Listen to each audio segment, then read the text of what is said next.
YouTube, what's going on? I am here to let you guys know I 1.8T swapped my VW Golf. I had a 2-liter in it. 1.8T swapped it. I'm here to tell you everything I did to get this engine in this car, because there's a lot of things online that people tell you that you don't have to do, and there's a lot of people that'll tell you online to just go ahead and buy a car with a 1.8T in the car, which, well, they say to sell your car and buy. Sorry about the wind, it's very windy out here. Y'all gonna hear that a lot. It's very windy out here. So they say to go ahead and just buy a car with a 1.8T already in the car. This is my Golf. Show y'all my Golf. My Golf right there. They say go ahead and buy a car with a 1.8T already in it. That wasn't an option for me because I'm just, I've already done a lot of interior things on my car, and I just did not want to go and spend the money on another car. So starting with the 2.0, every single bracket on the front of the 2.0 engine fit directly on this. The alternator, power steering pump, air compressor, everything fit on this engine. I did not have to go and buy anything. Now, this motor came out of a Passat. That was another thing I was looking up online, trying to figure out, could you put I think it's called a longitudinal motor in a transverse setup. A lot of people were saying that you needed to do this, needed to do that on forums. I just said, you know what? Let's just see if everything fits. And everything fit. Now, the main thing is for you to source a motor that works for you. You could probably go to a junkyard, get a motor, get it on a stand. This motor had new timing belt, everything done to it, all new gaskets, everything, while it was on the stand in the garage, and then put into the car. I did not use the transmission off of the 2-liter. I got a transmission from for a 1.8T to go in there. I heard you can use it, but the gearing is awful. Well, it's not awful, but it's awful for this motor. So I went with the 1.8T trans, everything bolted up. This transmission came with a dual mass flywheel. I did away with that. I went with a single mass flywheel on this car, and it works perfectly fine. No issues at all. Let's see. Heater core lines. Back here. Heater core lines. Go to a salvage yard, find you a car with the heater core lines on the car. Take those with you, because the 2.0 ones do not fit. They do not. I'll repeat it again. Everybody can tell you what they want to say. They do not fit with this setup. They don't fit. When I put it on there, the 2.0 lines will fit if you can get them to work with the hard line, which the hard line too has to be changed. The 2-liter hard line, I tried to use it on the car. It does not work with the 1.8T. You have to use the 1.8T coolant hard line, the one that's right here. It goes all the way across. You have to use the 1.8T hard line. You cannot use the 2.0 hard line. Don't use it. You can try to make the heater core hoses work for the 2.0 for the 1.8T. I didn't have no luck with it. I went ahead and put the 1.8T. I found a car in the salvage yard that had the hoses on it. I just went and put those on there.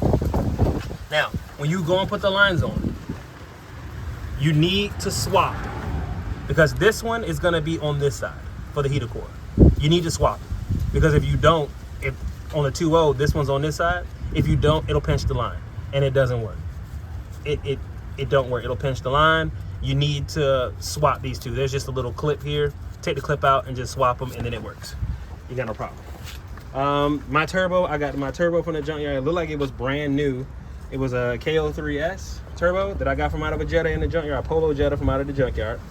Wiring harness, I went with the body and the engine harness from a 1.8T car. And I'm gonna tell you why that is. Because my car came as a cable throttle body. Of course, you gotta transition it over to an electronic throttle body, which I'll get into in a second on how you're supposed to do that. Because a lot of things that people are telling me online too is if your car didn't come with a cable throttle body, I mean with a electronic pedal, then you gotta do all this other stuff and da da da. I didn't have to do all of that. All I did was take the body harness off the car and the engine harness, and it worked for me. So I don't know what anybody else has done. Now, if you get the 2-liter harness, I'm pretty sure you have to go in on the blue connector that's coming from the body harness that goes, I don't know if y'all can see there, right there. That goes in there, the blue connector. You have probably gonna have to pin into the ECU or pull power from certain spots and then pin into the connector to get it to work. I didn't do that. It already had the wiring in the body harness, so I just took that and used it. No problem at all. That's what I did. Inside of the car, I don't know if I can show you. Let's see. It's probably blocked right now, but I don't know if y'all can see that. Inside of the car, so it has an electronic pedal. I wish I had my light, but let's see if y'all can somewhat see it. It has an electronic pedal.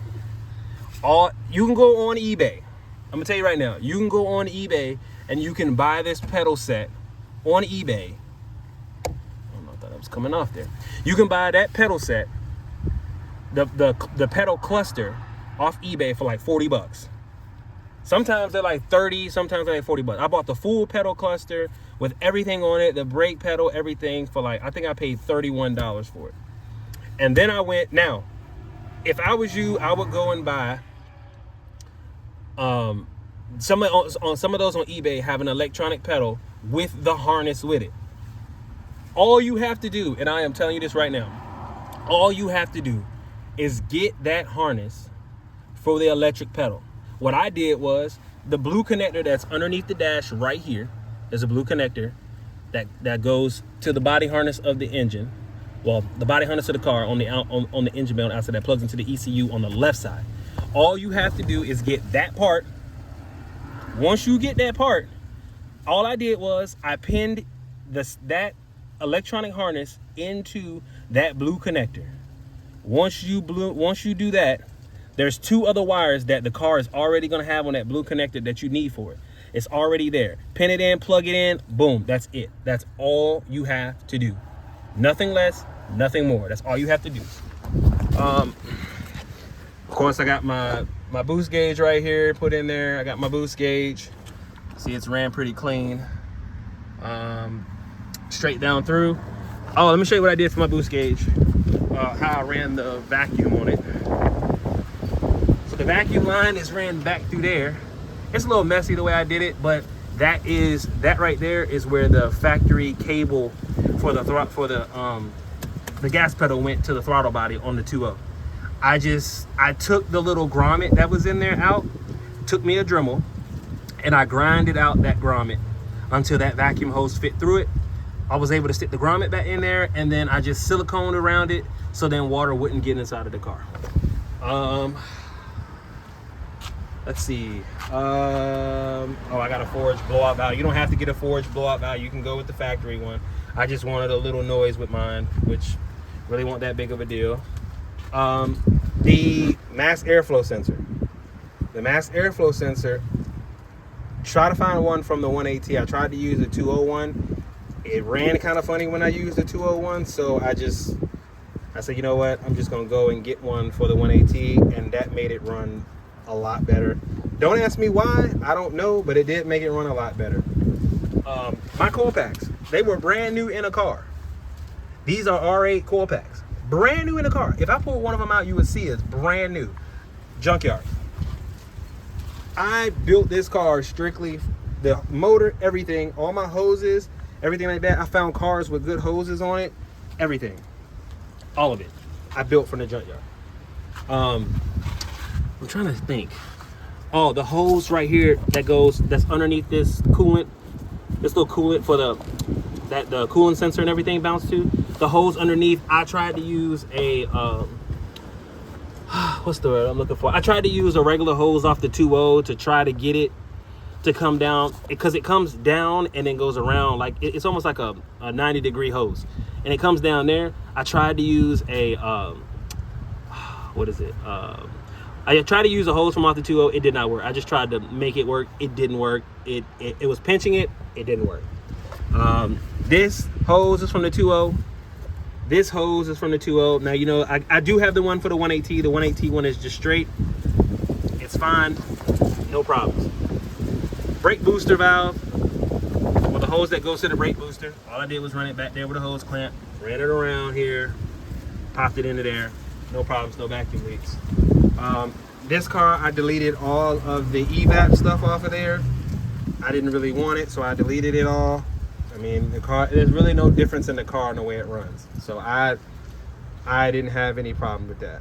I'm trying to think about what else that was like a big headache to do that because everything else went smooth. The motor and everything dropped in place. Oh. If you get a motor out of a Passat,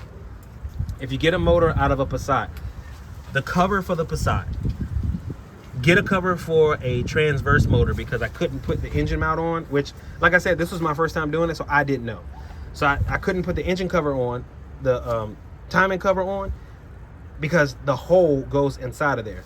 And the longitudinal motors don't have that front mount, so the cover is just flat, so you can't even put anything on there. So get that as well, because I didn't have that at first, and that was a junkyard trip I had to take. Let's see, what else? Oh, I am running 3-inch exhaust all the way back. Running 3-inch exhaust all the way back. Catless downpipe. I am running both O2 sensors. I'm running a wideband one that goes for the 180 on the front, and then the one on the 2.0 on the backside was just, I mean, I'm pretty sure the 180 has the same one. Y'all can correct me in the comments if it's not true, but I'm pretty sure it's the same on the 2.0 and the 180. If I'm not, let me know, and of course that can be corrected. Let's see. The only codes I have right now is because of the O2. Yeah, the only codes I have right now is because of the O2 sensor. That's the only codes I have right now, because I don't have a tune on it yet, and I need to get the car tuned. Once I get the car tuned, it's definitely going to run a lot better. Let's see, the exhaust I got from Carrot Top Tuning. The exhaust was kind of iffy. I had to make some pieces to make it fit, because the exhaust, it's full bolt on, of course, but I had to add a couple things to make it work. You know, hey, but it's in there. It sounds great. I'll start it up for y'all in a second. The PCV valve setup, this is what I came up with. This hose was off of the 2.0. I ran it up. This is the PCV hose that came on the 180 that I got from the salvage yard. Goes here and then goes down to the hockey plug. It's pretty much the same way as it is factory on the car. It excuse me. It runs the same way. No problem at all. Let's see. What else did I have to swap? Oh, I had to swap this out right here, because if you get one out of Passat, it has a little another nipple that comes off. I had to get the single one off of that one. But I mean, that's pretty much it. I really, everything worked. Once I plugged everything in, everything worked. It was minimal wiring. It was minimal wiring. If you have wiring skills, then you can do this. This swap was really easy. It was not hard at all. It was an easy swap. I mean, I could start the car up for you guys. Start the car up for you guys so y'all can see it. If I can find the key. It should be in my pocket. So y'all can see the car. She do. Fires right up. Of course, I told y'all the check engine light is for the check engine light is for the oh well, it went out. It just keeps going out. But I'll let y'all hear it. Hear the exhaust sound.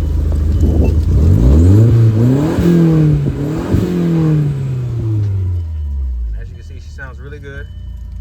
That's how she idle. So, I mean, I'm telling you right now, I mean, I'll show you the car.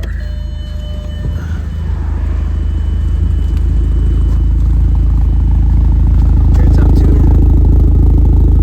Not pretty good. She's dirty, but, you know, but like I said, anybody I got other things I want to do to it.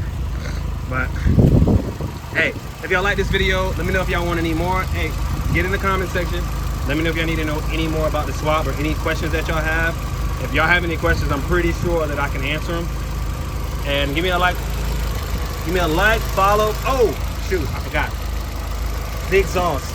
I plan on putting an intercooler on it. I haven't got to that point yet, but I do plan on putting an intercooler on it. I'm running the bigger style intercooler. I'm running the factory style intercooler down there. I got the pancake pipe going up with all the factory stuff. I haven't changed it. I got the forged inlet, the silicone one coming in. I'm gonna go with a cone filter eventually. Right now, I mean, the factory setup makes it run. I mean, it makes it run fine. I don't have no issue. So right now, the last thing I need to do is get a tune done on the car, and that's it. And it's all done. I mean, hey, I went with an eBay clutch, eBay everything, so, and the car runs great. I'm not gonna sit there and lie, the car runs great. But as y'all can see, you don't hear no serious button. The idle's great.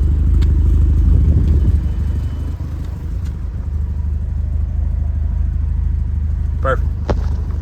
So, like, comment, and subscribe, and let me know in the comments if you got any questions.